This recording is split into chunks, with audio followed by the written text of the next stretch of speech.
topics and opinions expressed on the following show are solely those of the hosts and their guests and not those of W4WN Radio, its employees, or affiliates. We make no recommendations or endorsements for radio show programs, services, or products mentioned on air or on our web.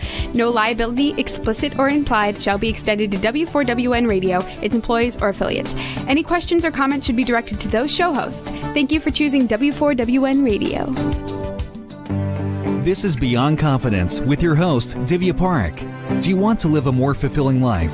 Do you want to live your legacy and achieve your personal, professional, and financial goals? Well, coming up on Divya Parekh's Beyond Confidence, you will hear real stories of leaders, entrepreneurs, and achievers who have stepped into discomfort, shattered their status quo, and are living the life they want.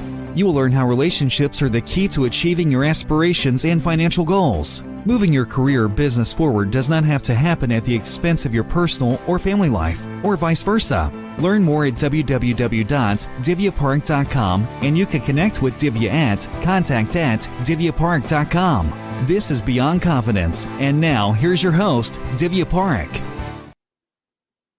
Good morning, listeners. It's Tuesday morning, and I'm thrilled to be here with you.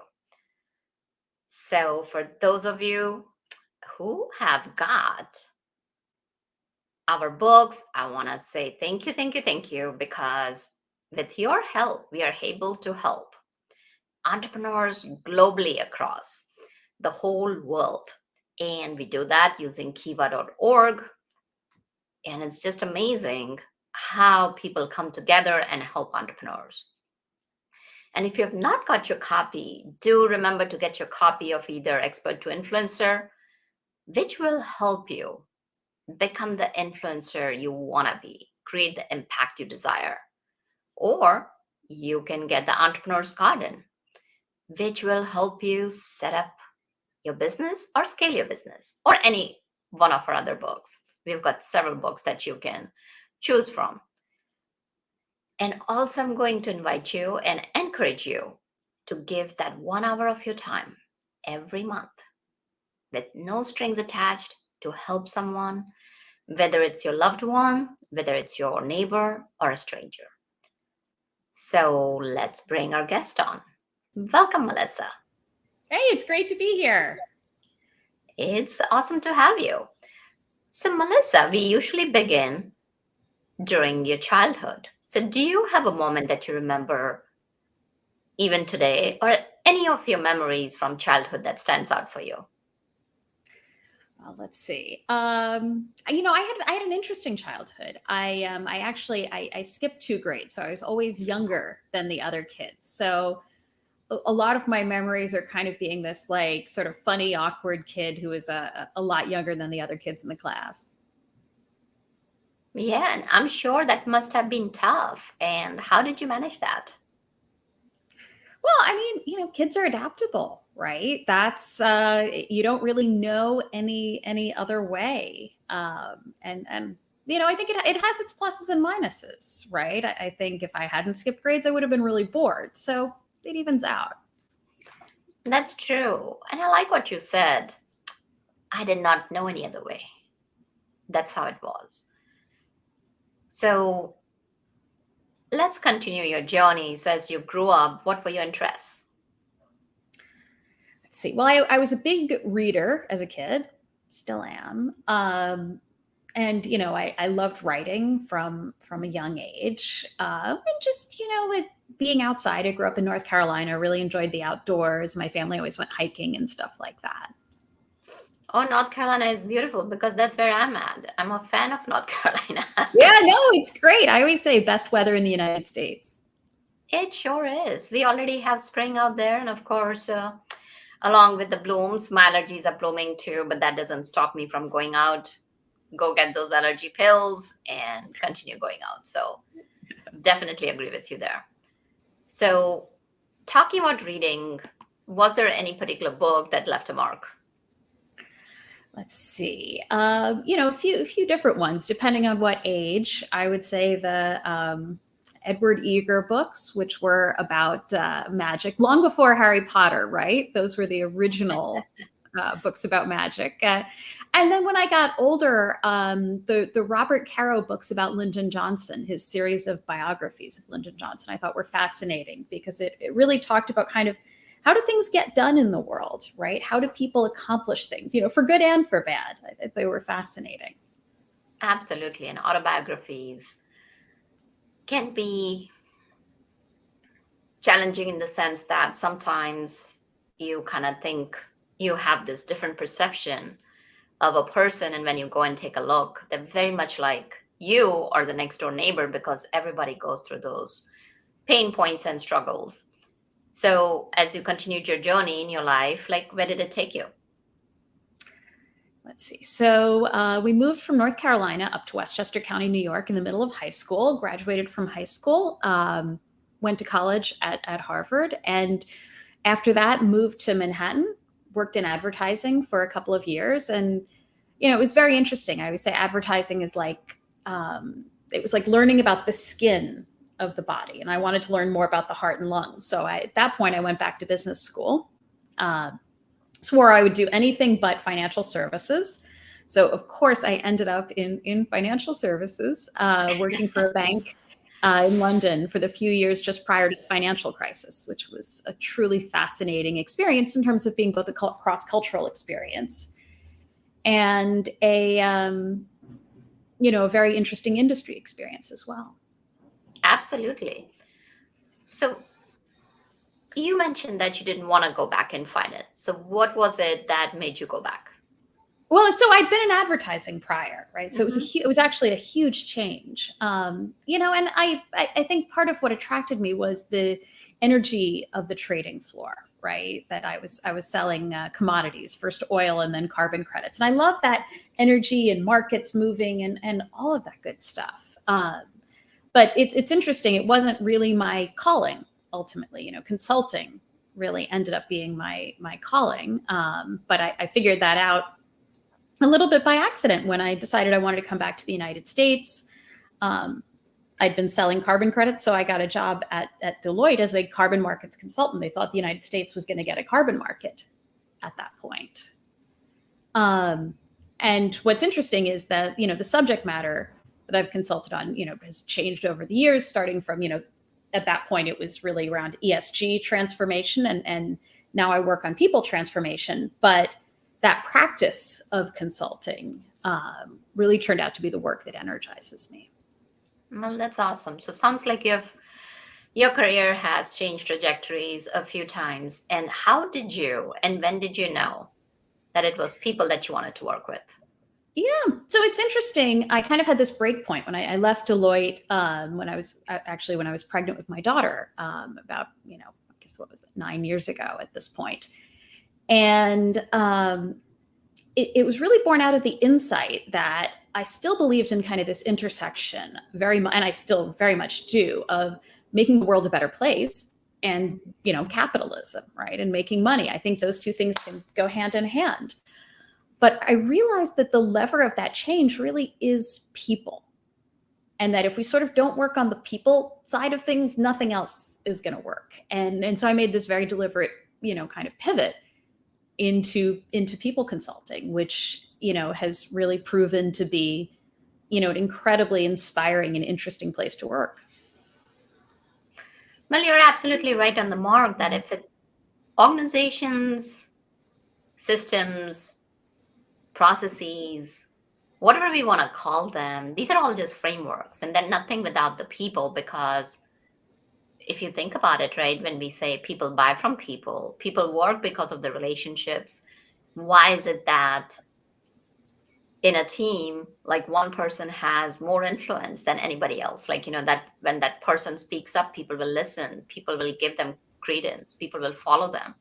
And at the same token, there could be someone who's very bright and yet inadept at maintaining and building those relationships.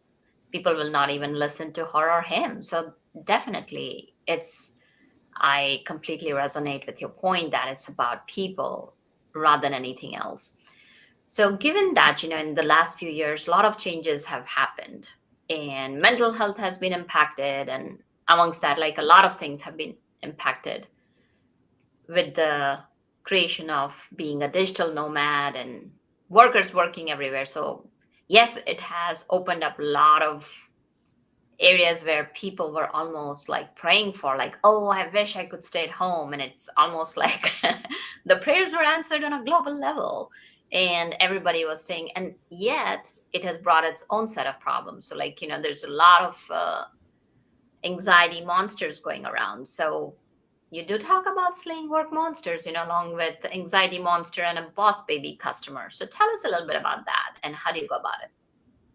Yeah. So, it's interesting. When I started writing my book, which is called Work Here Now, Think Like a Human and Build a Powerhouse Workplace, one of the things I was really conscious of is, we feel these bad things at work, right? We get these like, oh, that's not so good, but we don't always have ways to name them.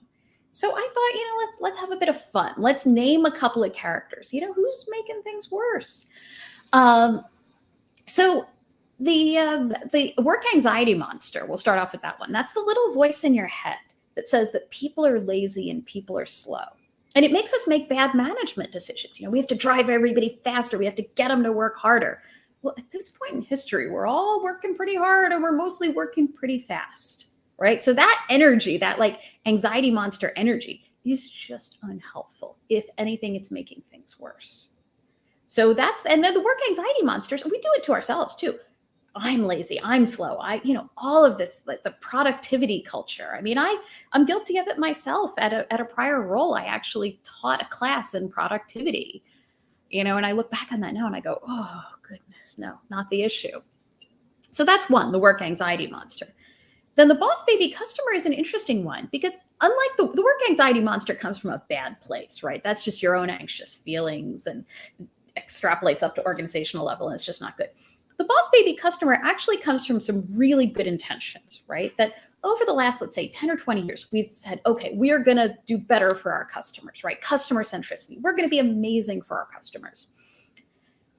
So, fabulous. But what we've done is we've created in our minds this boss baby customer. So they're a boss because your customer is fully in charge of you, right? They're telling you what to do, and they're a baby because they can't do anything for themselves. They're helpless.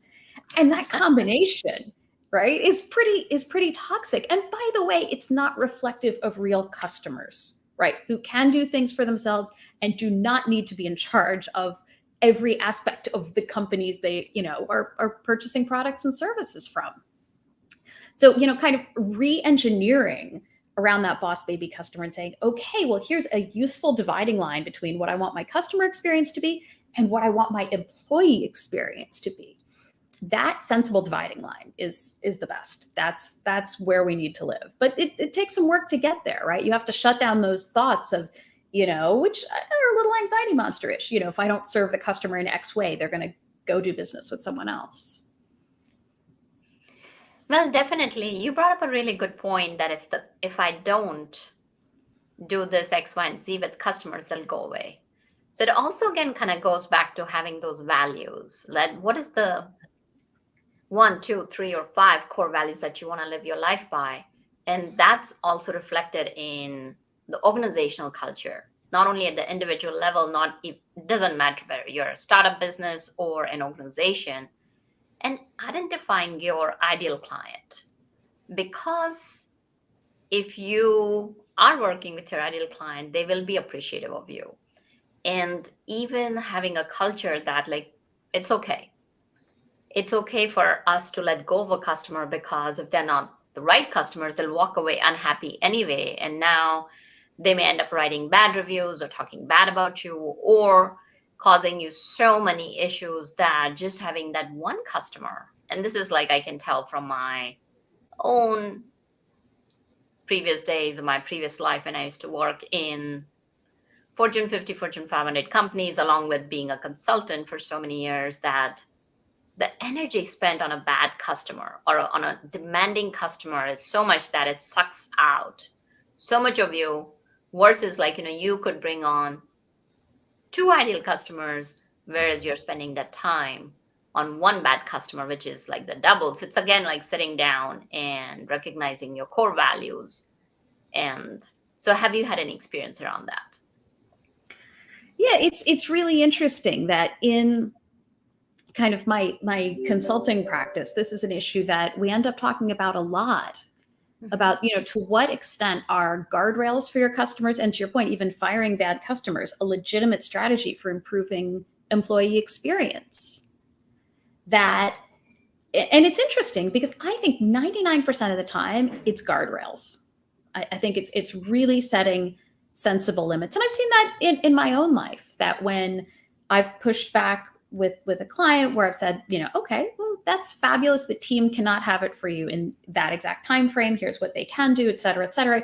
99% of the time, you've got human beings on the other side, and they'll say, well, okay. Or, well, here's actually the piece we need early, and you don't have to do the whole thing. And there's a whole conversation to be had that, again, sets that really sensible boundary of customer experience and employee experience.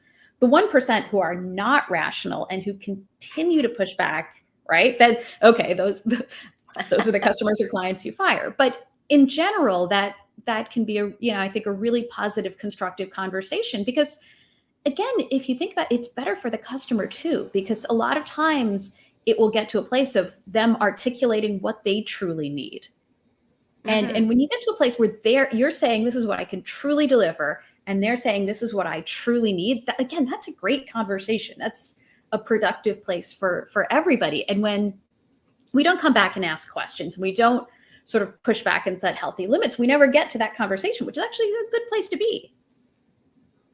Completely agree with you, because when you mentioned about having a healthy conversation, it's so important to set up those expectations right at the beginning of your project.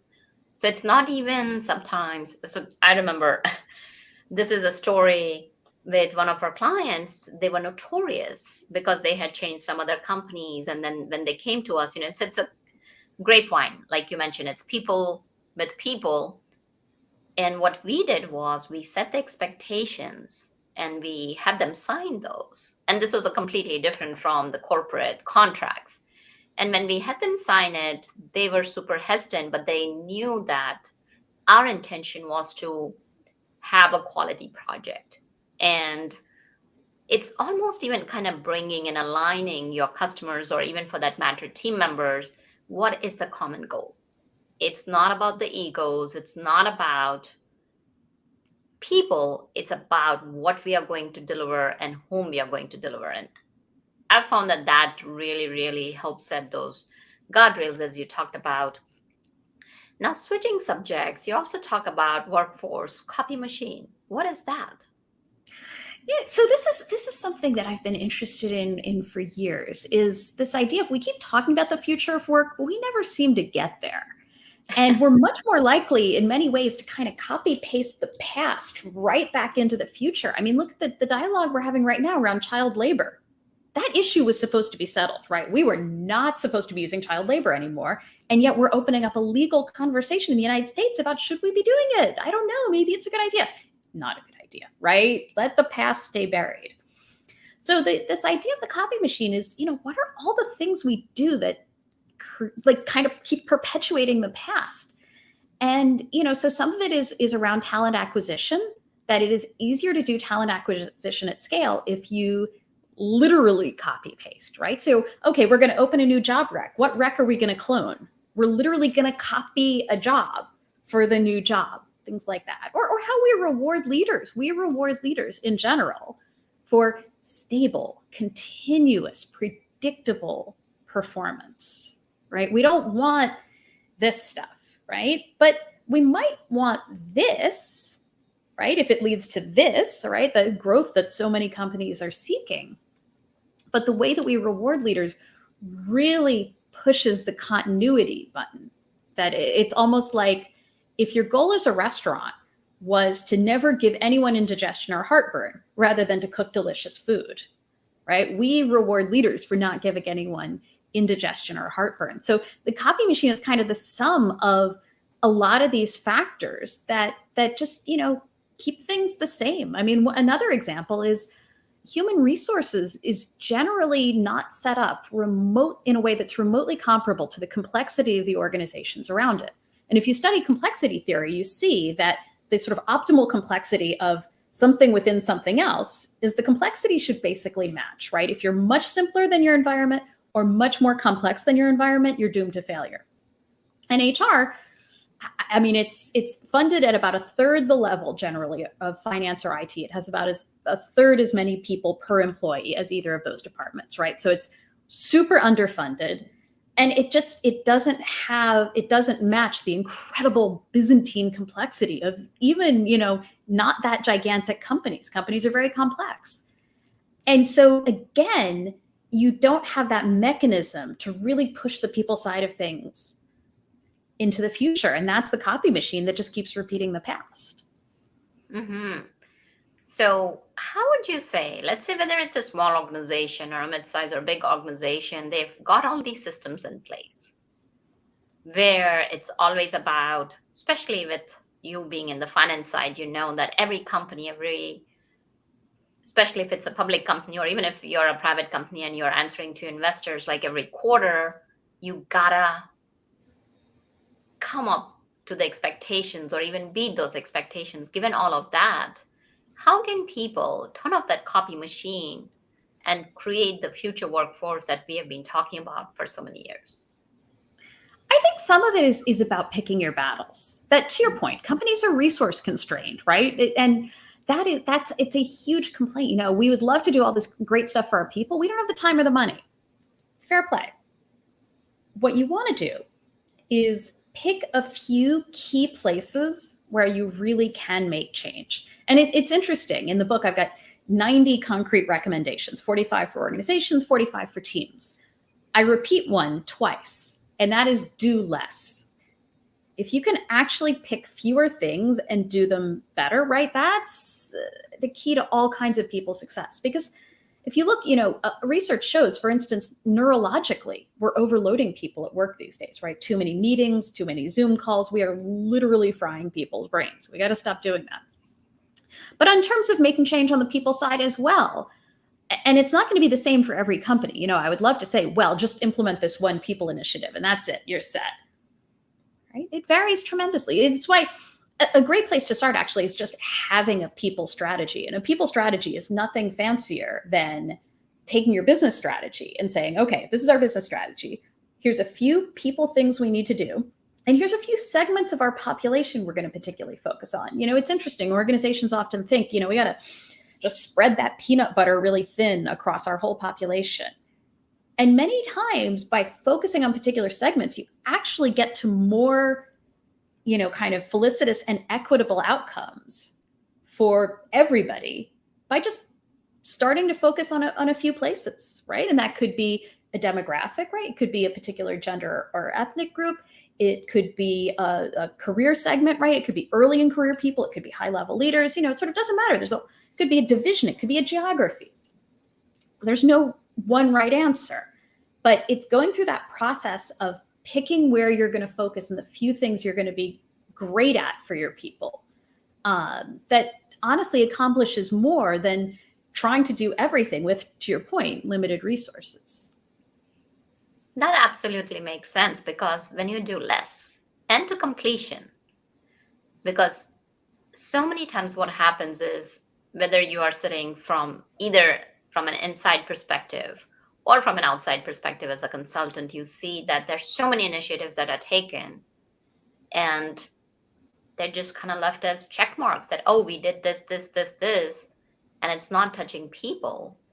So doing less, as you mentioned, and focusing it and bringing it to completion with quality.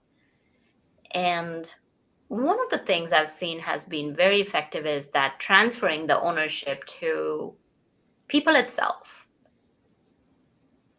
What have you experienced around that?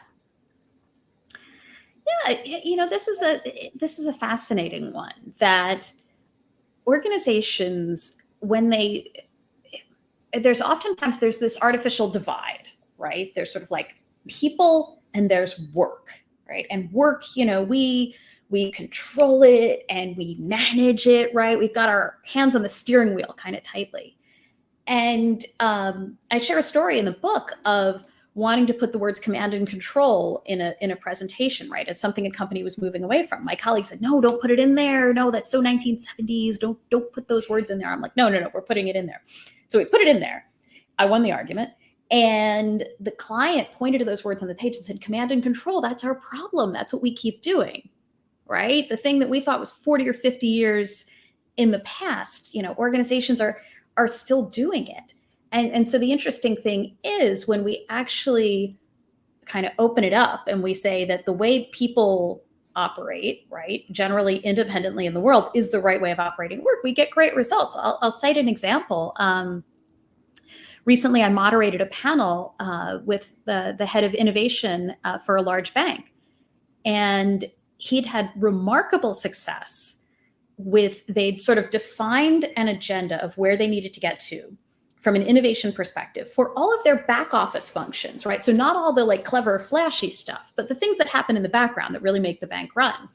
They defined this innovation agenda, and then they offered, kind of a set of courses and certifications for people to become better innovators, right? Through all kinds of different learning. And they had remarkable success. They had great uptake. People upskilled themselves. They started going on these real career journeys. And I thought it was a wonderful example of, kind of that people-led change. But what they did right was they provided the right North Star. They said, this is why it's relevant to your job to do this.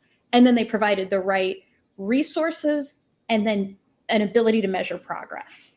And with those three elements in place, I mean, they've had fantastic results. And I just love it as an example because I've seen other companies try to do similar things, right? Where we put all this learning out and no one used it. Well, you didn't have the way of measuring progress and you didn't have that North Star of why they should do it.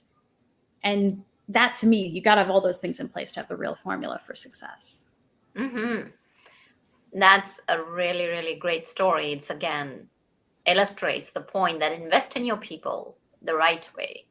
And you did talk about why it's being done. And that's what gets people, because especially, I know the golden age for job seekers is coming to an end. That said, in the past few years, people have been looking for meaning. People have been looking for creating impact and a sense of belonging. So when we talk about that, so many times what happens is that a lot of professionals end up leaving one company to another company to another company and yet not finding the satisfaction they're looking for. So what could they do to understand work, even when sometimes it's painful? So for example, people may be getting, like one of the recent stories I heard from one of my clients was getting verbal praise, and yet I'm not getting a title change, I'm not getting a promotion, I'm not getting the team transfer. So what does it tell me? No, absolutely. And it's interesting that I think a good output of the last few years is we're starting to interrogate what you're referring to here, kind of those multiple layers of meaning at work, that you've got the high level purpose, right? What is the purpose of this company? What is the change we make in the world? And it could be, what's our purpose in the business ecosystem, right? It doesn't always have to be like a socially responsible purpose. And then kind of basic level, there's literally, what is the point of the work I do? Does the work I do have some sort of an output, right? Why am I doing the things I do all day? And then what you're alluding to is there's kind of this middle piece of, okay, the things I do have an impact on the company. Do they then have an impact on my career? How can I change? How can I progress? And it's interesting because we're seeing companies do a lot of rewiring to better enable those outputs, right? Because to your point, when we praise employees, we say they're doing great, and then we don't have concrete ways to elevate them, you create a say-do gap. I mean, I've seen this with organizations over and over where they have, let's say fabulous leadership development. And they put people through these wonderful programs and people learn and they grow, and then they don't have a next job to put them into. And that's that moment that you're alluding to of kind of things fall flat. So I'm encouraged by how many companies now are looking at, it doesn't always sound as cool as leadership development, but career pathing, a lot of times for that employee, will make a big difference. And the interesting thing is that as much emphasis as there's been on compensation oftentimes isn't the answer. It's not always vertical growth either, right? These sort of traditional kind of money and power things, a lot of times it's lateral growth. It's, I want to expand my knowledge. I want to expand my skill set. I want to expand my responsibility rather than I need to move up the corporate ladder and make more money. And so companies that can accommodate both models I think really can retain the best talent. Absolutely, because that has been one of the issues that employers have been facing for past few years. So when we talk about not only acquiring good talent, but also retaining the good talent, so many times what happens is that one of the other common issues that I've heard from my clients is that we had experience in X, Y, and Z tech tools. And now the company is bringing in the new tool, but they may not have the resources and time and investment to train everybody on the new tools. So, what happens is that the pace that people are being exposed to the change in technology is so rapid that, going back to what you mentioned, is that people are experiencing fatigue. How can that be balanced out? Yeah, so there's a whole chapter in my book on this because I think this is one of the seminal issues of the contemporary workplace that we don't talk enough about. There's some great data from, I believe it's from Gartner, about half the time when you implement a new technology, it's something like half your workers want the old tech back. To your point about change being introduced at a sort of faster pace than people can tackle, I think the other issues to be grappled with are, with cloud deployment, the underlying software is changing in real time. And with cyber protection, sometimes your user experience can feel very interrupted, right? I'm doing two-factor authentication every time I have to log in, right? Things like that, new updates downloading. And so we have this, and also, let's just be really honest here. Sometimes technology doesn't work. And sometimes the new system is worse than the old system, right? We got to just kind of say the quiet part out loud here. So put all of that together. And then to your point, the rapid rate of change of new technologies being introduced. And the tech experience at work is not a great one. I mean, I saw one survey where they believed that 18% of respondents had left their job to get access to a better tech experience, which is a crazy statistic. Nearly 1 in 5. I mean, that's wild to me. So what organizations can do, I think there's a few things. I think number one, talk about technology more openly, honestly, and candidly. And, say, okay, it's not always going to work. Here's what we do when it doesn't work. Here is the impact that cyber protections are going to have on your user experience. We live in a very cyber threat rich world, right? So here's why there are updates downloading every day, right? Just be honest about it. Have that communication around it. And also on team level, there are things that an individual or an individual leader can do. So I talk about in the book, if you don't want people to feel like technology is a thing being done to them, which I think is a really common feeling, volunteer your team to be beta testers, right? Get them involved in, okay, there's going to be a new technology. We'll test it. We'll give feedback, right? Create those loops. Don't make people feel like technology is just a thing that keeps coming in their face. Make them part of the conversation. And, the good news is pretty much everything I'm recommending is for free, right? It's just communicating differently. It's not buying fancier systems or improving user experience or, any of that stuff would be great. But honestly, we could get a big lift from just talking about it differently. Yeah, no, definitely. These are very valid points, and you are hinting upon a lot of things that are not being talked about. So two aspects that I want to touch upon is one is from an employee perspective, because so many times you hear this like, oh, what is this organization going to do for my career? There is that shift in perspective, whereas before, people used to be like, yeah, I'm going to join this company, retire over here. So there have been a lot of different shifts. Like, of course, people feel that there's no loyalty from the company to them because they can be laid off anytime. And at the same token, the loyalty that people used to have is shifting that, okay, where's my career trajectory going to go?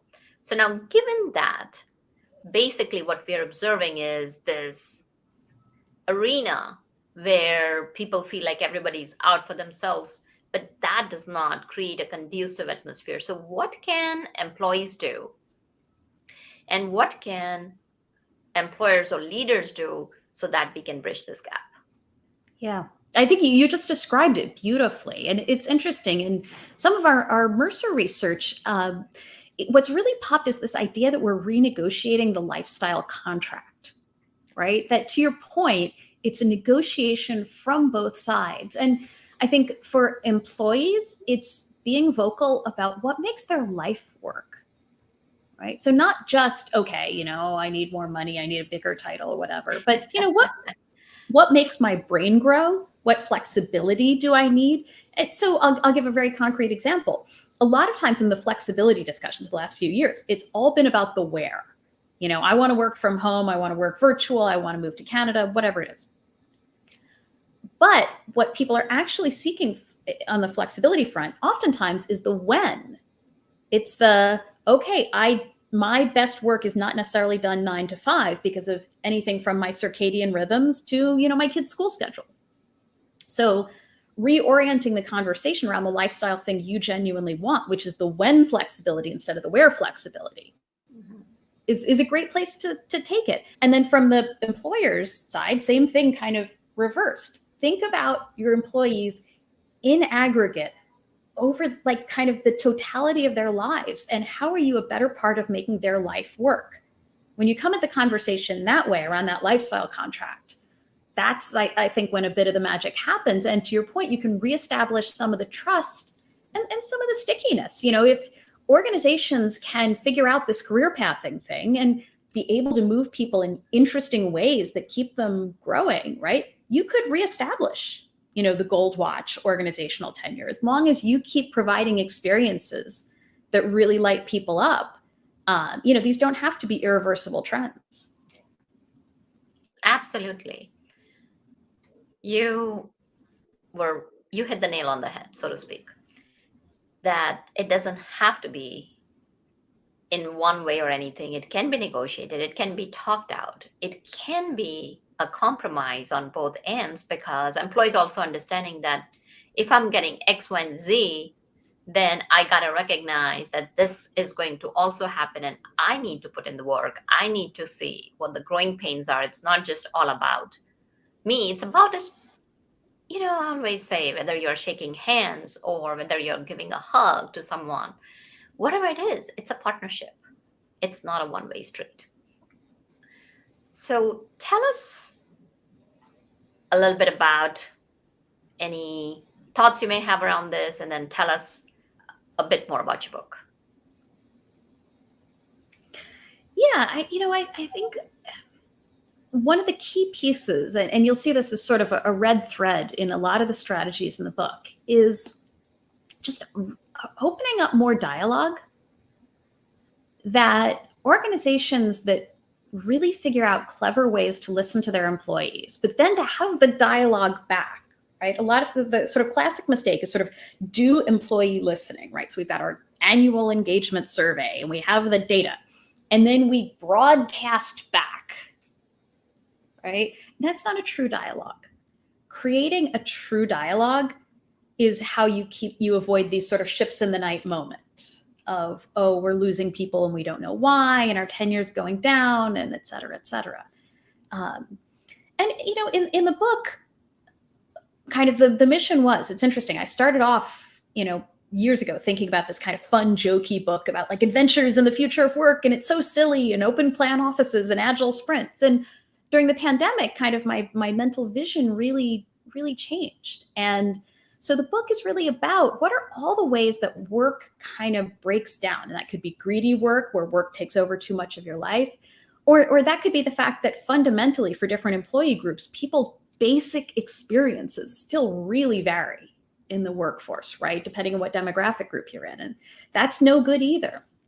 It could be, how do we incorporate foreign-born workers better into the workforce? Or how do we avoid animal farm syndrome, where you became the piggy boss you swore you'd never become, right? All those places that work breaks down. And then practically, what can we do to start to fix it? I mean, that is the number one client question I get. Okay, this is great. What's a first practical step I can take? And so that's what I try to really orient the book around. Number one, let's name the problems, and let's just get some practical places to start solving. Yeah, no, that's very powerful. And I'm sure it's book that's going to help many. Where can people find it? And if they want to connect with you, how can they connect with you? Yeah, so the book's available anywhere online that books are sold, Amazon, Barnes & Noble, independent booksellers, everywhere online. And then the best place to find me is generally on LinkedIn, although I am present on Twitter as well. Fantastic. And your LinkedIn profile is? It's LinkedIn, and then the handle is Swift Melissa. And my Twitter is @MeSwift. Fantastic. So given that, what are 2 to 3 actionable items that you can leave our audience with that they can walk away and implement it today or tomorrow? Yeah. So one great place to start is just talking with your team members, whether you're the leader of the team or not, just talking with your team members about how work gets done in your team and where it seems to work well and not. We don't always have this conversation about how things actually get done, but that's a great starting point.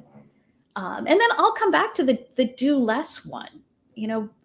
Go down your own sort of mental list of priorities and figure out a few things you're not going to do. I think that's extremely powerful. Absolutely. So that is definitely a given. And do less to completion. And so many times we all, and here's the thing, that don't keep it as a checkbox. Do it because it's going to move the needle for you. Do it because it's going to make a difference in your life. And I really like what you had mentioned earlier is about creating that lifestyle contract, whether it's with yourself, with your employer, or if you're a leader with your team or with your team members, vice versa, doesn't matter. It's about that partnership. And any last words before we wrap it up? No, I would say just, don't be afraid to ask the provocative questions at work about work, right? About how work gets done. Mm-hmm. Definitely. Because if you don't ask questions, then you don't know what the answer could have been. So thank you for joining us, Melissa. Thank you so much. It was a great conversation. Absolutely. And thank you, listeners and audience, for joining us, because without you, the show would not be possible. You are the show. And reach out to us. Let us know what issues you may be facing or what areas you want to grow. How can we support you? How can we help you live the lifestyle you want to live? So remember that we are here for you. And I really appreciate and want to thank each and every one of you who reaches out to me and shares your thoughts. And thank you, Juan, for making the show technically possible. Folks, be well and take care until next time. Thank you for being part of Beyond Confidence with your host, Divya Parekh. We hope you have learned more about how to start living the life you want. Each week on Beyond Confidence, you hear stories of real people who've experienced growth by overcoming their fears and building meaningful relationships. During Beyond Confidence, Divya Parekh shares what happened to her when she stepped out of her comfort zone to work directly with people across the globe. She not only coaches people how to form heart connections, but also transform relationships to mutually beneficial partnerships as they strive to live the life they want. If you are ready to live the life you want and leverage your strengths, learn more at www.divyaparekh.com. And you can connect with Divya at contact@divyaparekh.com. We look forward to you joining us next week.